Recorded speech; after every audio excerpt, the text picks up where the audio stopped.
ಹೌದು ಸ್ವಾಮಿ, ಹೌದು ಸ್ವಾಮಿ. ಬೆಳಿಗ್ಗೆ 9 ಗಂಟೆ,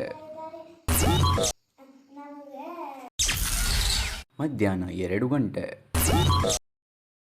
ಮೋಕ್ಷಿತ್ ಅವರೇ, ನೀವು ಯುವರಾಣಿ ಆದಾಗ ಕೂಡ ನಿಮ್ದೇ ಆದ ಒಂದು ಗ್ರೇ ಏರಿಯಾ ಅಂತ ಮಾಡ್ಕೊಂಡಿದ್ರಿ.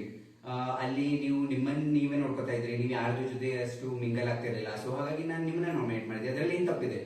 ನೋಡಿ ಮಂಜನಾ, ನೀವು ಕೂಡ ಯುವರಾಜ ಆದ್ಕೂಲೆ ಅಂತಂದ್ರೆ ಯಾರ ಮಾತನ್ನು ಕೇಳಿಲ್ಲ, ಬರೀ ನೀವು ಅಷ್ಟೇ ಯುವರಾಜ ಆಗ ಅಂತ ಹೇಳಿ ಮೆರೆತಿದ್ರಿ. ನೀವಾದ್ರೂ ಹೇಳಿ, ನಾನು ಏನ್ ಹೇಳ್ತೀನಿ.